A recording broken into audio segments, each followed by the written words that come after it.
अस्सलाम वालेकुम। Welcome to Sajid world. मैं हूं साजिद अली, आपसे मुखातिब हूं आपके अपने ही चैनल साजिद वर्ल्ड की तरफ से। आज हम पास्ट पेपर जेएसटी में पेडागोगी का पोर्शन करेंगे, क्योंकि सब बच्चे जो हैं परेशान है पेडागोजी में, क्योंकि उसके 20 चलते हैं पेडागोजी में असेसमेंट या एजुकेशन में। यहाँ पर तो टीचिंग मेथड्स भी लिखा हुआ है, जो करंट सैम्पल पेपर आया है जेएसटी का, उसमें 81 नंबर क्वेश्चन पर है, the level of school achievement can best B judged through. जो लेवल होती है स्कूल की अचीवमेंट की, वो किस तरह से बेस्ट जज की जाती है। हेड टीचर, जो उसका हेड टीचर है यानी कि हेड मास्टर वगैरह, वो कैसा है। वेल फर्निश्ड बिल्डिंग, बिल्डिंग का तरीक़ेकार कैसा है। स्टूडेंट्स लर्निंग अचीवमेंट, स्टूडेंट किस तरह की अचीवमेंट कर रहे हैं। टीचर स्टूडेंट रिलेशंस, यानी कि टीचर और स्टूडेंट का किस तरह से रिलेशन है। तो जाहिर सी बात है इसका करेक्ट ऑप्शन जो हो जाएगा वो सी हो जाएगा। स्कूल की जो अचीवमेंट का पता चलता है, लेवल अचीवमेंट का पता चलता है, तो वो जज की जाती है student learning achievement. Option C correct हो जाएगा। 82 पर चलते हैं। Which institute office is responsible for teacher education policy development in the province Sindh. Sindh province में कौन सा इंस्टीट्यूट या कौन सी ऑफिस जो है रेस्पॉन्सिबल है टीचर एजुकेशन पॉलिसी की। रिफॉर्म सपोर्ट यूनिट, बिल्कुल नहीं। रिफॉर्म सपोर्ट यूनिट का काम है फंडिंग वगैरह करती है। पाइट सिंध का काम ये है कि वहाँ पर ट्रेनिंग वगैरह होती है। और Sindh teacher education development authority, STEDA का यही काम है। इंस्टीट्यूट और ऑफिस का काम जो है वो स्टेडा का है, Sindh technique teacher education development authority, C option.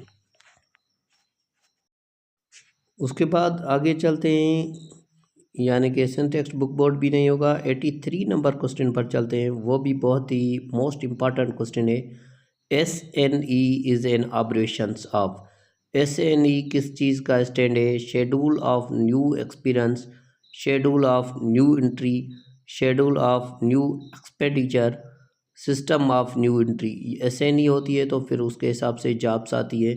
तो ये पूछ रहा है कि SNE जो है किस चीज़ का स्टैंड है। तो SNE स्टैंड हो जाएगा, ऑपरेशंस हो जाएगा, schedule of new expenditure. Option C इसका भी करेक्ट होगा। 83 क्वेश्चन का ऑप्शन सी करेक्ट होगा। चलते हैं 84 नंबर पर। 84 नंबर क्वेश्चन है, international education policy 1972 free education was recommended up to class. Free education जो है वो कौन से क्लास तक की गई है। 1972 में ये पॉलिसी लगाई गई थी, अमेंडमेंट लगाई गई थी 25A के नेम से। तो ये क्लास मैट्रिक तक, option C correct. 85 number question की तरफ चलते हैं। Curriculum development refers to the total process of curriculum designing, designing and implementing, designing and evaluation, designing implementing and evaluating. तीनों चीज़ें हो जाती है करिकुलम में, तो इसका ऑप्शन डी करेक्ट होगा। डिज़ाइनिंग भी होगी, इम्प्लीमेंटिंग भी होगी एंड इवैल्यूएटिंग भी होगी करिकुलम में। उसके बाद 86 पर चलते हैं। In millennium development goal MDG the goal 2 is related to. जो MDGs गोल है उसमें गोल 2 क्या होता है। चाइल्ड मोरालिटी का, पुअर्टी का, यूनिवर्सल प्राइमरी एजुकेशन का, या इन्वायरमेंटल सस्टेनेबिलिटी का। तो ये जो ऑप्शन है इसका करेक्ट हो जाएगा यूनिवर्सल प्राइमरी एजुकेशन, क्योंकि जो MDGs है ये रूल है, गोल 2 है यूनिवर्सल प्राइमरी एजुकेशन। और उसके बाद 87 की तरफ चलते हैं। The simplest skill in cognitive domain of Bloom taxonomy. Bloom taxonomy बहुत ही अहम टॉपिक है, इंशाल्लाह ये हम पढ़ेंगे तरतीब में भी, लेकिन ये पास्ट पेपर में भी आया है और बहुत ही अहम टॉपिक है। तो ब्लूम टेक्सोनॉमी में जो सिंपलेस्ट स्किल है वो कौन से है, उसमें स्किल्स होते हैं। यहाँ पर जो स्किल होगा सिंपलेस्ट स्किल वो रिमेम्बरिंग है। पहला स्किल होता है रिमेम्बरिंग है। तो 88 पर चलते हैं। The highest level of cognitive domain में जो हाईएस्ट स्केल है वो कौन सा है? एप्लीकेशन, नॉलेज, सिंथेसिस या इवोल्यूशन। तो इसमें 4 ऑप्शन है, एप्लीकेशन, नॉलेज, सिंथेसिस, इवोल्यूशन का जो हाईएस्ट लेवल है कॉग्निटिव डोमेन में कौन सी होती है वो? ऊपर भी कॉग्निटिव डोमेन है, वहाँ पर सिंपल पूछ रहा है और यहाँ पर हाईएस्ट पूछ रहा है। हाईएस्ट ऑप्शन डी होगी, इवोल्यूशन। उसके बाद 89 पर चलते हैं। Which article of the constitution of Pakistan obligates the state to provide free and compulsory education to children at the age of group 5 to 16 years. Pakistan के कॉन्स्टिट्यूशन में ये कहता है कि 5 से लेकर 16 ईयर्स के बच्चों के लिए फ्री एजुकेशन दे। ये कौन सा कॉन्स्टिट्यूशन है पाकिस्तान का? तो ये मैं पहले ही बता चुका हूँ, 25th ए कॉन्स्टिट्यूशन है जो फ्री एजुकेशन देता है। ऑप्शन बी करेक्ट होगा। The national profession standard teacher of Pakistan were developed to raise the quality of teacher among 10 standard. The standard 7 focus.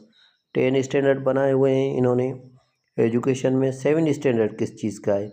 Assessment का, लर्निंग इन्वायरमेंट का, effective use information communicative technology का, subjective matter knowledge का। तो ये जो skill है 7 focus वाला, तो ये लर्निंग इन्वायरमेंट का है।